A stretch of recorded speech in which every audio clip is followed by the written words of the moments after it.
One moment changed everything for Eric Draven. After losing his girlfriend in a deadly conspiracy, he's dragged into a dark underworld where death isn't the end, it's just the beginning. With supernatural powers and vengeance as his only path, Eric must battle a ruthless crime boss to save the one person who still matters. Will he conquer the darkness or be consumed by it? Stay with us as shocking truths unfold. As a child, Eric Draven witnesses a heart-wrenching event when his cherished horse becomes entangled in barbed wire, writhing in pain. Desperately, Eric tries to free the animal, while his mother, lost in a drunken stupor, remains oblivious. He pulls at the wire, injuring his hands and leaving scars that will mark him for life. This traumatic scene haunts Eric's dreams for years to come. Years later in Detroit, a young woman named Shelly receives a video message from her friend, Zadie. The video, filmed by a mutual friend during a terrifying incident, suggests using it to take down the notorious crime boss, Vincent Rogue, and avenge his many crimes. However, for now, they decide it's safest to leave the city. Shelly urges Zadie to stay home and wait for her, but Zadie fears she's being followed. Her instincts prove correct. As soon as she enters her apartment,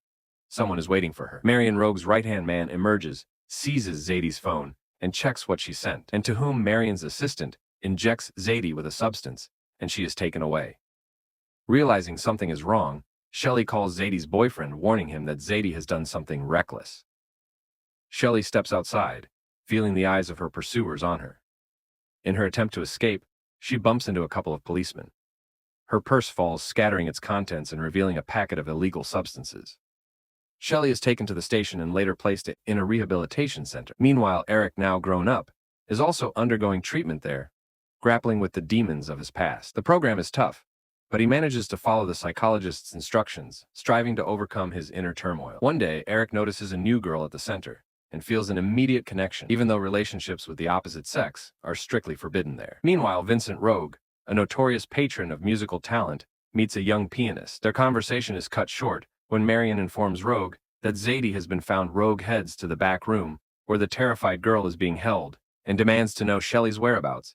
But Zadie knows nothing. Rogue, who has killed many over his centuries-long life, laments that while he would continue killing scum, they are already destined for hell. His master, however, needs souls, like Zadie's. This was their deal. Rogue sends people to hell to avoid going there himself. Despite Zadie's pleas for release, Rogue whispers something in her ear, causing her to take a dagger and end her own life. Rogue looks to the sky, as if releasing her soul. Meanwhile, Shelly notices Eric during their morning exercises, and later sits at his table during breakfast. Despite the rules, they strike up a conversation and quickly connect frequently, exchanging glances and talking whenever possible. During group activities, they try to stay close to each other. Marion, on the other hand, tracks down Shelly through her mother. Sophia and Rogue's people head to the center to retrieve her. On that day, Shelly visits Eric's room and sees his drawings, some of which feature her. She likes them and reads the texts Eric has written, realizing they could easily become songs since she plays some musical instruments. Eric suggests they team up and create something together, and Shelly eagerly agrees. Just then, an announcement is made that Shelly has visitors. Eric looks out of the room and reassures Shelly, mistaking Marion for a lawyer.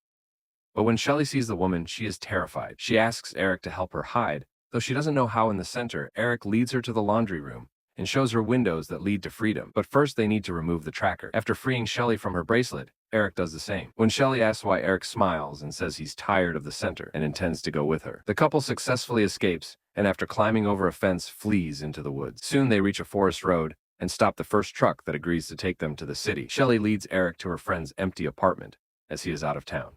The couple grows closer, finding comfort in each other. They spend quality time together, talk a lot, reminisce about their past lives, and make plans for the future. Sitting on the roof at night, they talk about love and realize they've found each other. Meanwhile, the police find Zadie's body and immediately report it to Rogue, who is enjoying the pianist's performance. He orders Marion to find Shelly and finally finish this. If the video leaks, it will severely damage his reputation. Shelly and Eric continue to enjoy their love. They go on nature trips, relax with other young couples, walk a lot, and hope to grow old together. The couple writes songs together, but one day, as Shelly sits down at an instrument, she suddenly remembers something bad. Shelly confesses that she used to love playing music, but her mother forced her to perform in inappropriate places for a child, exposing her to things no child should see. This caused people to suffer, and Shelly feels deeply guilty about it. She can't bring herself to tell Eric exactly what she did, fearing he would leave her, but Eric reassures her that he can't live without her. One night they go to a club, where Shelly finds Zadie's friend, who informs her about Zadie's murder and warns her to flee the city. Shelly pulls Eric away,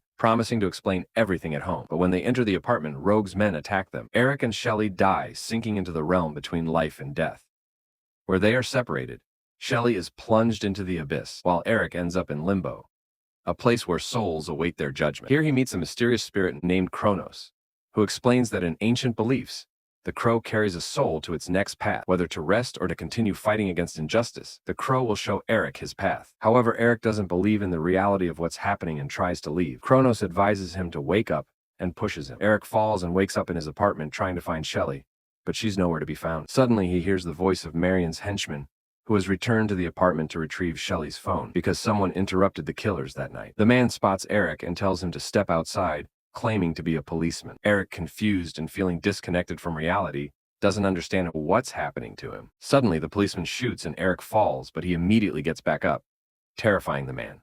They fight, and Eric is stabbed in the stomach, pulls the knife out and continues fighting, eventually killing the policeman with his own weapon.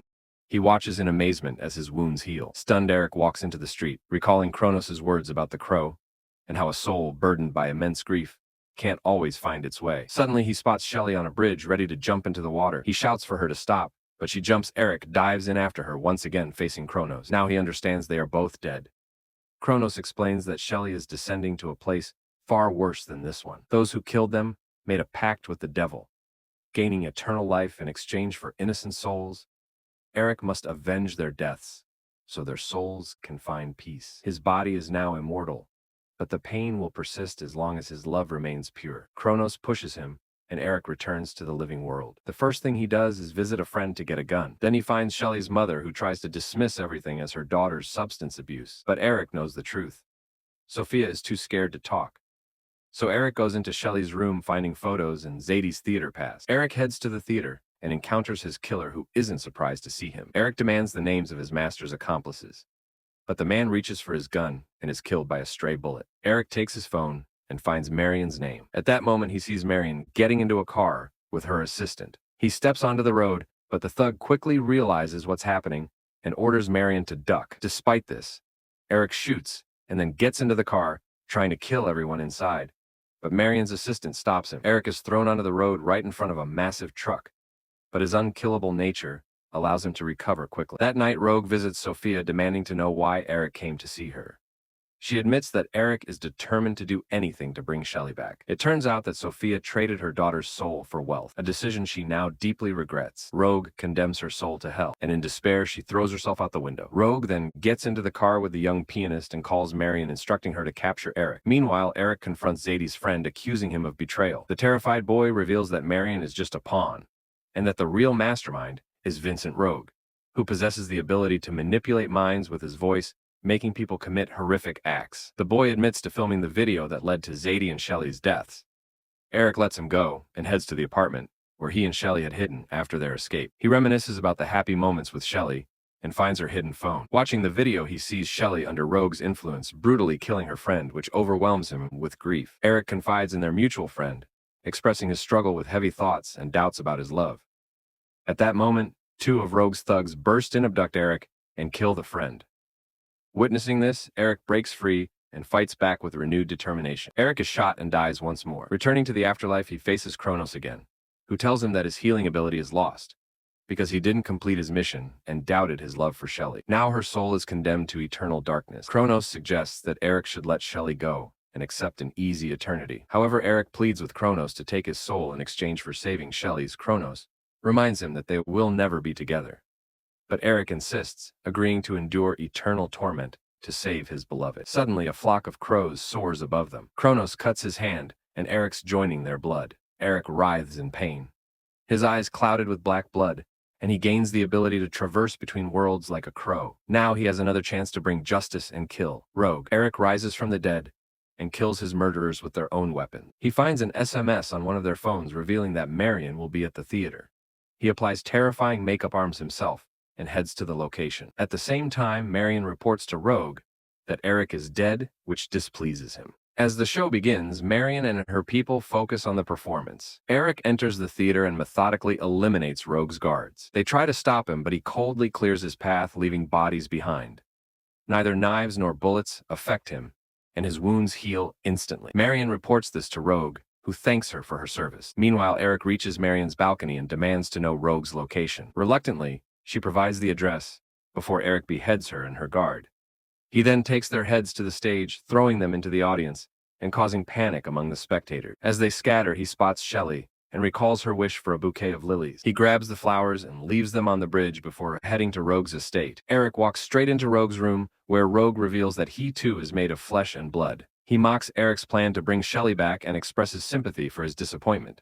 But Eric refuses to believe Shelly is guilty. Rogue plunges a dagger into Eric's chest, claiming there is no love left in him, only hatred. He attempts to steal Eric's powers, but Eric focuses on his cherished memories and transports Rogue to the afterlife. There he easily kills Rogue, sending his soul to hell and saving Shelly's. Shelly rises from the abyss and embraces Eric, who reassures her that he cannot return. Shelly refuses to go back without him, but nothing can be changed. She awakens on the night of their death and sees Kronos in the form of a medic who tells her that Eric sacrificed his life for hers. Shelly weeps and Eric recalls the bright moments of their time together, believing that their souls will one day reunite. The film is a tale of love, pain, and the unending fight for justice even beyond death.